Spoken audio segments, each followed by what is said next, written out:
Në qarkun Shkodër mbetet ende aktive vatra e zjarrit në malin e Tërbunit, e cila është zgjeruar deri në fshatin Gojan të njësisë administrative Xhexhan. Ndërhyrja e avion si nga toka ashtu edhe nga ajri, me angazhimin e strukturave zjarfikse, forcave të armatosura dhe forcave të tjera në terren. Aktualisht vatra më problematike, pra vatra vetëm aktive në qarkun Shkodër është vatra në malin e Tërbunit, ku nga pikërisht në Fushlaja aty ku nisi dhe në malin e Tërbunit situata paraqitet më e qetë, por vatrat më problematike si vazhdimsi e po këtij zjarri janë vatrat mbi fshatin Xhexhan dhe mbi fshatin Gojan. Problematike hasur gjatë ndërhyrjes ka qenë terreni i vështirë dhe qarkullimi i mjeteve.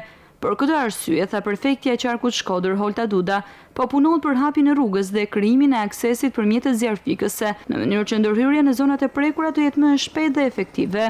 Është terren shumë i vështirë për tu arritur nëpërmjet mjeteve zjarfikëse, po punohet me hapjen e gjitha shtigjeve për të realizuar afrimin, le të themi, edhe të mjetit zjarfikës. Forcat toksore janë të dislokuara tashmë që 3 ditët e fundit pikërisht pranë këtyre vatrave.